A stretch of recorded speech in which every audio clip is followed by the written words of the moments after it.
For landing na nga po si Falcon mga kasimahang isda. Ito at nakatapos tayo ng ating pagbubulabog at nakapag-assist tayo kay Marimar.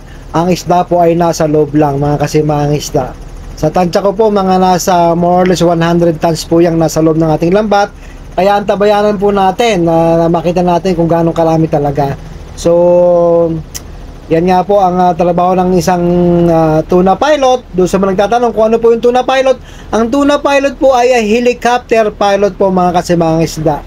So mga nag-a-apply, tinatanong ko kung sila ay helicopter pilot.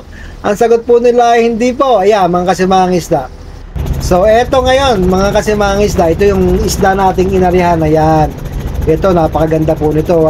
Talagang may laman ito. At talagang ma-i-enjoy kayo dito mga kasimahang isda. Sa nakikita nyo po yan, mga namumuting yan, yung anong-ano na yan, yan po ang makikita nyo sa itaas kung kayo po ay lumilipad, kung kayo naghahanap ng isda. So sabi ko nga sa inyo, kung gusto nyo sumama sa akin, ay pumarina at kayo isasama ko sa lipad, wag lang kayo mahihilo. Yan ang mga tumpok-tumpok na namumuting yan, yan po ay isda. Ganyan po ang itsura niya sa itaas, yan, may mga alon-alon na ganyan. So pagka po makapal yung alon-alon, malaki po ang pangilalim niyan. So yan, may kabuntot pa po yan mga kasimahang isda. Yan, halos dalawang grupo po yan mga kasimahang isda. So yan, nasisikatan ng araw. Medyo pumuporma muna po dyan si Marimar. Sa nakita nyo kanina, pumuporma na po yan sa area na yan. At yan po ay inaanalisa ng ating fishing master na napakahusay naman po talaga. So kami po ay pangatlong araw na. Sa tingin ko ay kami ay mahigit 200 tonelada na ho yata kami kung di ako nagkakamali. So talagang napaka-bless po ni Marimar. Napaka-bless po ng Marimar team, Marita team. Yan, mga kasimahang isda. So yan, pumoporma na po yan. Yan, medyo bumaba ako ng konti dyan. At patuloy ang pagkikilatis ko sa isda. Yan, namumuting yan. So malaking grupo po yan, magandang grupo. Kaya talagang mahigit isang oras ko po yung inikot-ikutan. Binantayan kung anong movement, kung may pagkain baga, kung may volume, saan ang direksyon. So yun po ang laking tulong ko po sa aking fishing master sa pag-aanalisa ng mga nakikita naming isda. Hindi po porque nakakita kayo ng isda ipapatumbok ko na. Kailangan po i-analyze natin ang movement ng isda. Yan tulad niyan, napakalaki po ng alon-alon niyan, kaya napakaganda po ng pangilalim niyan. Pagka may pangilalim po, may volume. So yun po ang hinahanap natin dito. Para sa unang set pa lang o mga set natin, quality na po kagad ang ating nahuhuling isda. Marami na kagad. Para hindi po tayo lugi dahil sa laki po ng gastos ng kumpanya sa ating pamamalakaya. Barko po ang ginagamit namin. Napakalaki po ng ating lambat. Nasa 2 kilometers, mahigit o kumulang. Nasa 300 meters pa ilalim niya ng ilalim. So, may helicopter tayo. Madami tayong equipment na ginagamit para makapaghanap ng isda. Yan po mga kasimahang isda. Yan nga po. Tingin ko niya, bumitaw na si Marimar. Yung si Jimban, yung puting yun na speedboat. Haharangan niya na yung isda. Yan, kita nyo, yung isda na yan, yung namumuti na sa ilalim. Yan po yung aming inarihan. So, ngayon, nasa taas ako at naghihintay lang po ako ng instruction kung bababa na ako. Ayan, nag-dive na nga po ako mga kasimahang isda. Talagang hinarangan ko na rin dahil sa sobrang laki po niyan. Sa laki talaga ng grupo, so medyo nagpapasaway, tumatakbo, mabilis ang takbo. Kaya ayan, ibinigyan ako instruction ng aking fishing master na pumunta doon sa may patawang. Kita nyo, nag-dive na ako papunta dyan. Ang bilis ng takbo ko dyan, bilis ng lipad. Para yan, haharangan po natin yan dyan sa kabila ng pataw. Yan pong pataw na yan, yung pampalutang ng ating lambat. Floats po yan ng ating lambat para manatiling nakalutang sila habang sila ay binibira. Yan mga kasimahang isda. Yan nga po namumuti na yan. Tingnan ninyo, ang ganda-ganda po ng isda na yan.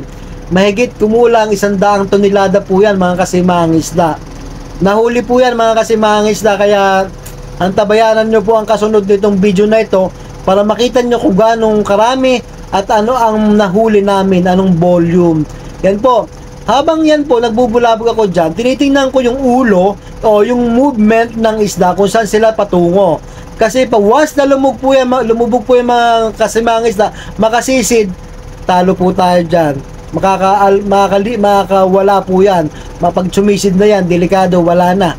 Nawawala na yung pagod at hirap natin sa tsaka puhunan. So yan po, habang nandyan ako, inoobserbahan ko ang galaw niyan. Tuloy ang communication namin ng aking fishing master kung nandyan pa ang isda. Sabi ko sa kanya, nandyan lang, pisik-pisik. So once may nakita ko yung pisik niyang isang piraso, sigurado yan, nandyan lahat sa ilalim ang karamihan, mga kasimang isda. Napakasarap pong panoorin ito, mga kasimang isda, dahil volume po ito.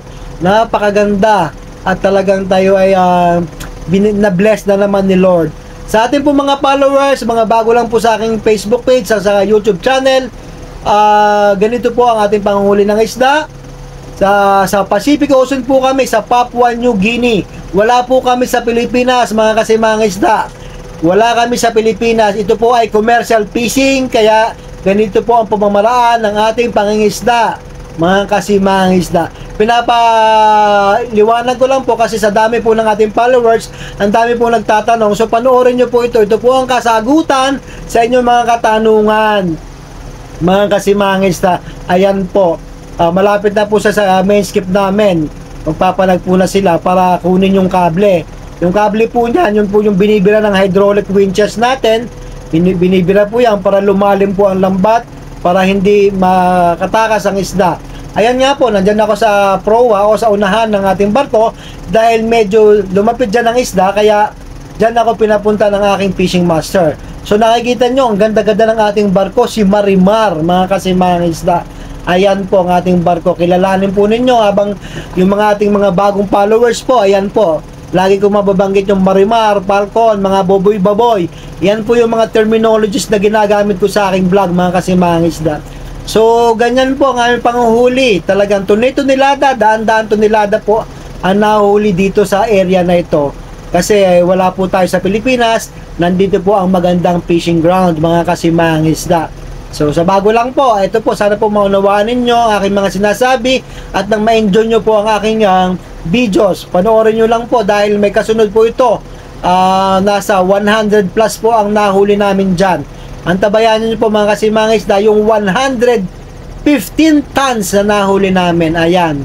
Pa-landing na nga po. Yan, parang may vulkan. Ang usok ni Marimar. Yan. Smoke. Ang smoke grenade niya. Yan, mga kasimang isda. So, maraming salamat po sa ating almost 90,000. Siguro bago tayo makatabi, baka sana maging 100,000 na po ang ating followers. Marami na po. Hindi ko po masagot ang inyong mga katanungan sa inyong mga pini-PM nyo sa akin. Mag-message na lang kayo lang po. Follow na lang kayo. Tampak na po ang aking mga friend request at saka yung mga nagme-message. Si Mang Isda by Kap Nilo lang po. Maraming salamat. Thank you.